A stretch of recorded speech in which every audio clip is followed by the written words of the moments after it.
വിവിധ രാജ്യങ്ങളിൽ നിന്ന് തങ്ങൾക്ക് കിട്ടുന്ന നിർദ്ദേശങ്ങൾ തങ്ങൾ പരിഗണിക്കുന്നുണ്ട്. മാത്രമല്ല തൊഴിലാളികളുടെ അവകാശങ്ങളുമായി ബന്ധപ്പെട്ട് ഇപ്പോൾ തന്നെ ചില നടപടികളുമായി ഞങ്ങൾ മുന്നോട്ട് പോയിക്കൊണ്ടിരിക്കുകയാണ്. ഇപ്പോൾ ഖത്തർ സ്വീകരിച്ചു വരുന്ന അത്തരം നടപടികളെ കുറിച്ച് അദ്ദേഹം ആ യോഗത്തിൽ വിശദീകരിക്കുകയുണ്ടായി. അതോടൊപ്പം തന്നെ മറ്റു രാജ്യങ്ങളുടെ നിർദ്ദേശങ്ങളെ തങ്ങൾ സ്വീകരിക്കുമെന്ന അർത്ഥത്തിലുള്ള ഒരു പ്രതികരണവും ഉണ്ടായി. വളരെ പ്രധാനപ്പെട്ട ഒരു സംഭവം, ഏതാനും ആഴ്ചകൾക്കകം തന്നെ സ്പോൺസർഷിപ്പ് നിയമത്തിൽ കാതലായ മാറ്റം ഖത്തറിൽ ഉണ്ടാകുമെന്ന് നേരത്തെ തന്നെ ഖത്തർ ഔദ്യോഗികമായി അറിയിച്ചിട്ടുണ്ട്. അതിന്റെ വഴിയിൽ ചില മാറ്റങ്ങൾ അടുത്ത കാലത്ത് തൊഴിലാളികളുടെ ശമ്പളം ബാങ്ക് വഴിയാക്കുക തുടങ്ങിയ തൊഴിൽ ചൂഷണങ്ങൾ തടയാനുള്ള ചില സംവിധാനങ്ങൾ ഖത്തറിലുണ്ടായിരുന്നു. എന്നാൽ ഏറ്റവും പ്രധാനപ്പെട്ട ഒരു സംഭവം, ഖത്തറിൽ 2022 ലോകകപ്പ് ഫുട്ബോൾ നടക്കുകയാണ്. അതിനു മുമ്പ് ഇത്തരം മാറ്റങ്ങൾ ഉണ്ടാവണമെന്നാണ് പല രാജ്യങ്ങളും ആവശ്യപ്പെട്ടത്. എന്നാൽ ലോകകപ്പ് ഫുട്ബോൾ ഖത്തറിൽ നടക്കുമെന്ന വാർത്ത വന്നത് മുതൽ തന്നെ പാശ്ചാത്യ രാജ്യങ്ങളുടെ നേതൃത്വത്തിൽ ഒരു പ്രചരണം നടന്നിരുന്നു. ഖത്തറിൽ മനുഷ്യാവകാശ ധ്വംസനങ്ങൾ കൂടുതലാണെന്ന്. ഇത്തരം പ്രചരണങ്ങളുടെ ഭാഗമാണ് ഇപ്പോൾ ഉയർത്തിക്കൊണ്ടിരിക്കുന്ന പെരുപ്പിച്ച കണക്കുകളെന്ന ആക്ഷേപവും ഒരു ഭാഗത്ത് ഉയരുന്നുണ്ട്. സായികുമാർ, ഖത്തറിലെ സ്പോൺസർഷിപ്പ് നിയമത്തിൽ കാതലായ മാറ്റം വരുത്തണമെന്ന് ഐക്യരാഷ്ട്രസഭയിലെ മനുഷ്യാവകാശ കൗൺസിലിൽ ആവശ്യമുയർന്നു. മുജീബ് റഹ്മാൻ ഞങ്ങളുടെ പ്രതിനിധിയാണ് ഖത്തറിൽ നിന്ന് ഏറ്റവും പുതിയ വിവരങ്ങൾ നൽകിയത്. മറ്റൊരു വാർത്തയിലേക്ക്. മുല്ലപ്പെരിയാർ ഡാമിലെ ജലനിരപ്പ് 142 അടിയായി ഉയർത്തണമെന്നുള്ള സുപ്രീം കോടതി വിധിയിൽ ഖത്തറിലെ കോട്ടയം ജില്ലാ പ്രവാസി കൂട്ടായ്മയായ കൊടാക ശക്തമായ പ്രതിഷേധം രേഖപ്പെടുത്തി. കാലപ്പഴക്കം ചെന്ന ഡാം കേരള ജനതയുടെ ജീവനും സ്വത്തിനും ഉയർത്തുന്ന ഭീഷണിയെ ലാഘവത്തോടെ നിരീക്ഷിച്ച സുപ്രീം കോടതി വിധി പ്രതിഷേധാർഹമാണെന്ന് കൊടാക ഭാരവാഹികൾ പറഞ്ഞു. മുല്ലപ്പെരിയാർ സമരത്തിൽ ആദ്യമായി പങ്കുചേർന്ന പ്രവാസി കൂട്ടായ്മയാണ് കൊടാക. അജ്മാനിൽ ഐമിയ ഭാഗത്ത് 3 അംഗ സംഘം മലയാളിയുടെ പേഴ്സ് കവർന്നു. അജ്മാനിലെ റാഷിദിയയിൽ സ്വകാര്യ കമ്പനിയിൽ സെയിൽസ്മാനായി ജോലി ചെയ്യുന്ന ഇസ്ഹാഖിന്റെ പേഴ്സാണ് മോഷ്ടിച്ചത്. അൽ ഐനിൽ നിന്ന് ഡെലിവറിയും കഴിഞ്ഞ് രാത്രി വരുമ്പോഴാണ് സംഭവം. പാകിസ്ഥാൻ വേഷം ധരിച്ച 3 പേരാണ് സംഘത്തിൽ ഉണ്ടായിരുന്നത്. പണവും രേഖകളും അടങ്ങിയതാണ് പേഴ്സ്. പോലീസ് അന്വേഷണം ആരംഭിച്ചു. ഷാർജ വ്യവസായ മേഖല 3-ലെ 3 ഗുദാമുകൾ കത്തിനശിച്ചു. ഇതിൽ മലയാളിയുടെ ഡെസേർട്ട് കിങ് എന്ന സ്ഥാപനവുമുണ്ട്.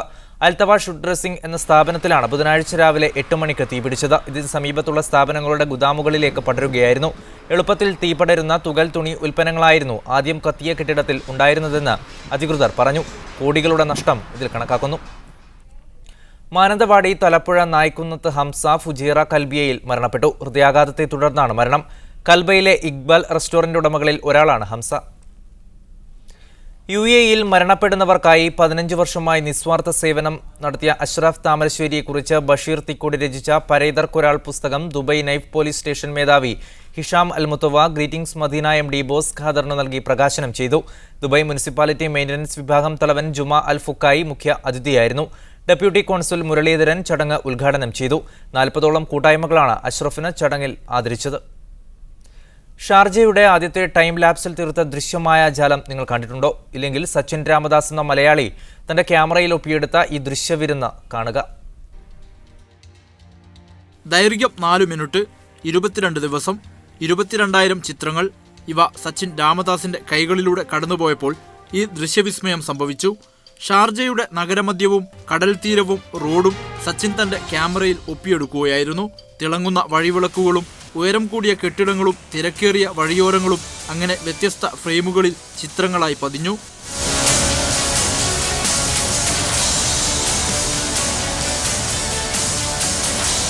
മുമ്പ് ഫുജേറയുടെ ടൈം ലാപ്സ് തയ്യാറാക്കിയ സച്ചിനെ ഫുജേറ ഭരണാധികാരി അഭിനന്ദിച്ചിരുന്നു. അതിന്റെ അനുഭവ പാഠങ്ങളുമായാണ് ഷാർജയിൽ സച്ചിൻ ക്യാമറ ചലിപ്പിച്ചത്.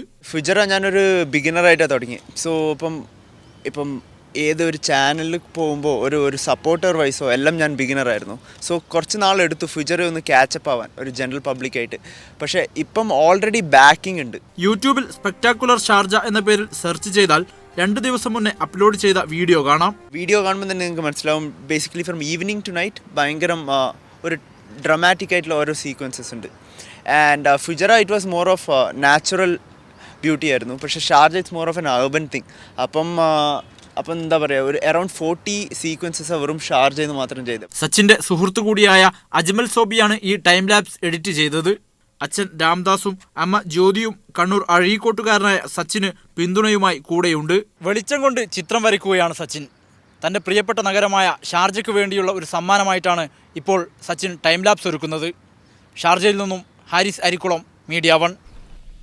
ഷാർജയുടെ പുരാവസ്തു മ്യൂസിയത്തിൽ നടക്കുന്ന പുരാവസ്തുക്കളിലൂടെ ഒരു യാത്ര എന്ന തലക്കെട്ടിൽ നടക്കുന്ന പ്രദർശനമേളയ്ക്ക് തുടക്കമായി. ഷാർജയുടെ നൂറ്റാണ്ടുകളുടെ ചരിത്രം പുരാവസ്തു ശേഖരങ്ങളുടെ അടിസ്ഥാനത്തിൽ പ്രദർശിപ്പിക്കുകയാണ് ഇവിടെ. 1,25,000 വർഷങ്ങൾക്ക് മുമ്പ് ഷാർജയിൽ മനുഷ്യവാസമുണ്ടായിരുന്നതിനുള്ള തെളിവുകൾ പുരാവസ്തു ഗവേഷകർ നേരത്തെ കണ്ടെത്തിയിരുന്നു. UAE കണ്ടെത്തിയതിൽ ഏറ്റവും പഴക്കമുള്ള പുരാവസ്തുക്കളാണ് ഷാർജയിൽ കണ്ടെടുത്തത്. ഇതുപോലെ ഷാർജയുടെ വിവിധ കാലഘട്ടങ്ങളെ ആർക്കിയോളജിക്കൽ മ്യൂസിയത്തിൽ നടക്കുന്ന എക്സിബിഷനിൽ വിവരിക്കുന്നു. കഴിഞ്ഞ 40 വർഷത്തിനിടയിൽ ഷാർജയിലെ 2 സ്ഥലങ്ങളിലാണ് പുരാവസ്തുക്കൾ കണ്ടെത്തിയത്. ഇവയൊക്കെയും കാലഘട്ടവും വർഷവും വേർതിരിച്ച് പ്രദർശനത്തിന് വച്ചിട്ടുണ്ട്. പഴയ കറൻസിയും ആയുധങ്ങളും ആഭരണങ്ങളും കാർഷികാവശ്യത്തിന് ഉപയോഗിച്ച ഉപകരണങ്ങളും അതാത് കാലഘട്ടത്തെ അടയാളപ്പെടുത്തുന്നു. മനുഷ്യൻ ഓരോ കാലഘട്ടത്തിലും ഏത് രീതിയിലുള്ള ജീവിതശൈലിയായിരുന്നു സ്വീകരിച്ചതെന്ന് പ്രദർശനം പറയുന്നു.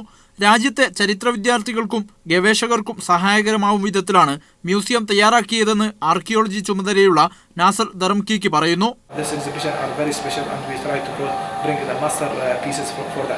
At the same time, what we are targeting here, this exhibition bring all the universities from United Arab Emirates, from Al Ain University and talking about Zayed University.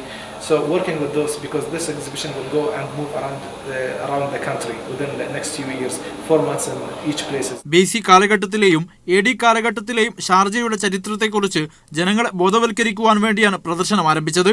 September 7 വരെ നടക്കുന്ന പ്രദർശനത്തിൽ ചരിത്ര കുതുകികളെ അറിവിന്റെ മഹാസമുദ്രമാണ് കാത്തിരിക്കുന്നത്. Haris Arikkulam, media 1, Sharjah.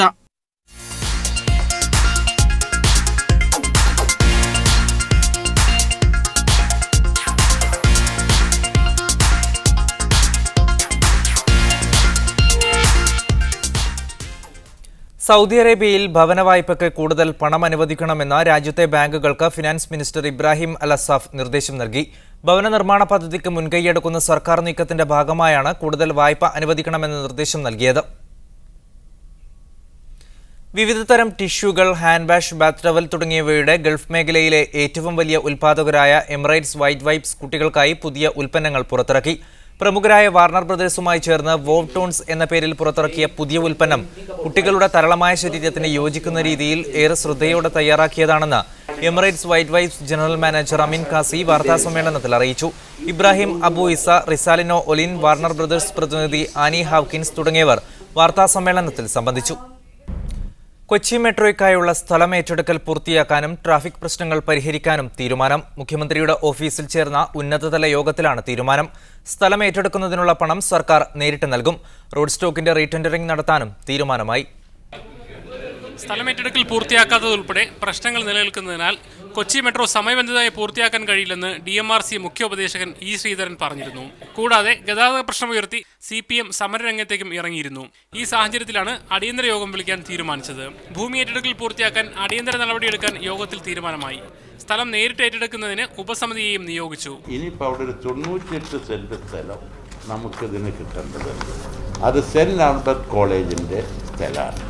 അതിന് വേണ്ടി ഒരു സബ് കമ്മിറ്റി, ഒരു കമ്മിറ്റി വെച്ചു.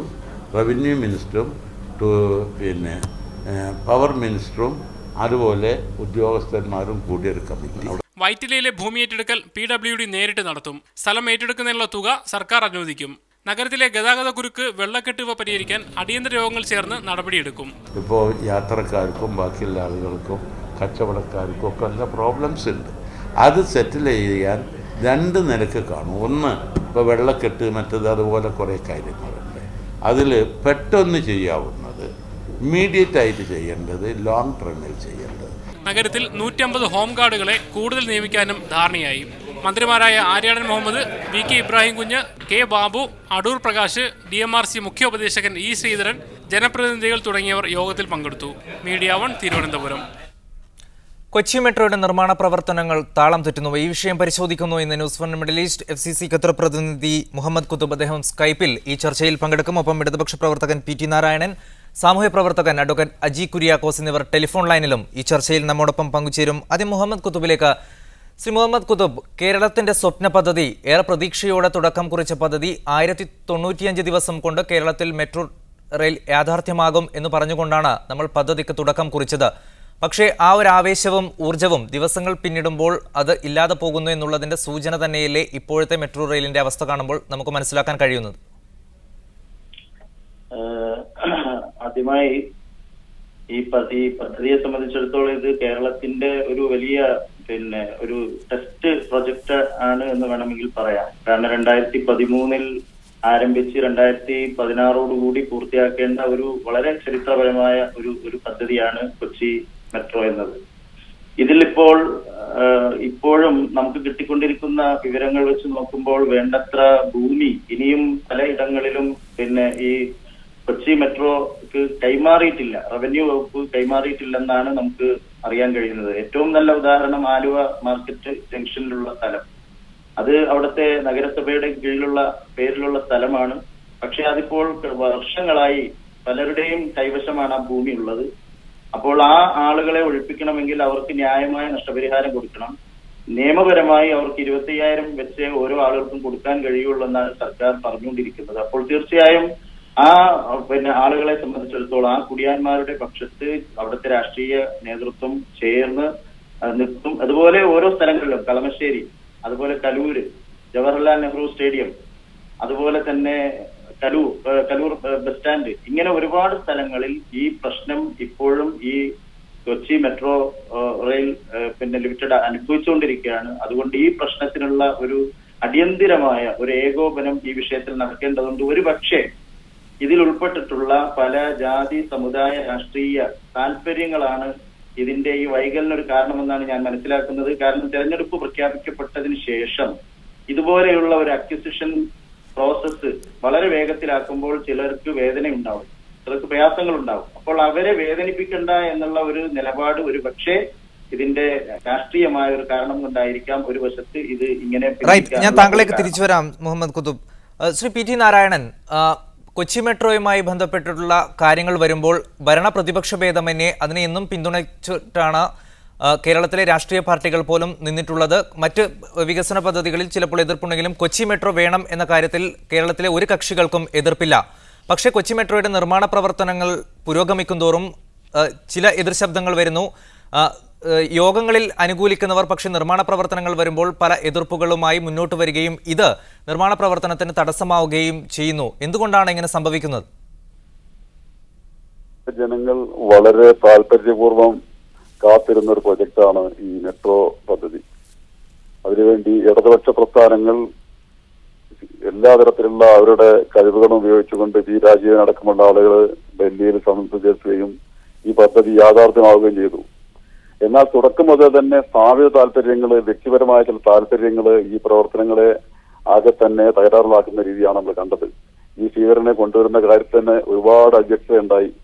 കേരളം ഭരിക്കുന്ന രാഷ്ട്രീയ നേതാക്കൾ ആ കാര്യത്തിൽ വളരെ പ്രതികൂലമായിട്ടുള്ള നിലപാടെടുക്കുകയും എന്നാൽ അത് പിന്നീട് ആ പ്രശ്നങ്ങളും പരിഹരിച്ച് പ്രവർത്തനം നല്ല നിലയ്ക്ക് തുടങ്ങി. പക്ഷേ ഇപ്പൊ കാണുന്നത് കോൺഗ്രസ് പാർട്ടിയിലുള്ള ഗ്രൂപ്പ് തർക്കം എല്ലാ തരത്തിലുള്ള മറകളും നോക്കി പുറത്തു വരികയും ഗവൺമെന്റും നഗരസഭയും തമ്മിൽ വളരെ വലിയ രീതിയിലുള്ള സമരം നടക്കുന്നതായിട്ടാണ് കാണുന്നത്. ഇത് പറയുന്നത് പ്രതിപക്ഷ കക്ഷികളോ അല്ലെങ്കിൽ ഏതെങ്കിലും ഭരണത്തിന് എതിർക്കുന്നവരല്ല. സ്ഥലം MLA ഹൈബി ഈഡൻ തന്നെ പറയണ്ടായി, നഗരസഭ ചെയ്യേണ്ട പ്രവർത്തനങ്ങൾ ചെയ്യാൻ വേണ്ടി തയ്യാറായിട്ടില്ല, അവർ ചെയ്യേണ്ട പ്രവർത്തനങ്ങളിൽ അവർ പരാജയപ്പെട്ടിരിക്കുന്നു എന്നുള്ളത് ടോണി തമ്മിണി ചെയർമാൻ അധ്യക്ഷനായിട്ടുള്ള നഗരസഭയ്ക്കെതിരെ സ്ഥലം MLA പറഞ്ഞിരിക്കുകയാണ്. സ്ഥലം MLA മാത്രമല്ല, കൊച്ചി നഗര വികസന അതോറിറ്റി ചെയർമാൻ വേണുഗോപാലും അത് ഏറ്റുപിടിച്ചിരിക്കുകയാണ്. അപ്പോ ഗവൺമെന്റ് തങ്ങളെ ഒരു പ്രവർത്തനത്തിലും സഹായിപ്പിക്കുന്നില്ല എന്നുള്ളതാണ് ഇപ്പോ മേയർ പറഞ്ഞുകൊണ്ടിരിക്കുന്നത്. ഗവൺമെന്റ് പറയുന്നു, അല്ലെങ്കിൽ ഗവൺമെന്റ് അനുകൂലിക്കുന്ന ആളുകൾ പറയുന്നു മേയർ ചെയ്യേണ്ട പണികൾ അവർ ചെയ്യുന്നില്ല. സ്ഥലം എടുക്കുന്നതിൽ അനുവദിച്ച ഫണ്ട് കൈകാര്യം ചെയ്യുന്നതിൽ വളരെ വലിയ രീതിയിലുള്ള അഴിമതി നടന്നിരിക്കുന്നു എന്ന് പറയുന്നുണ്ട്.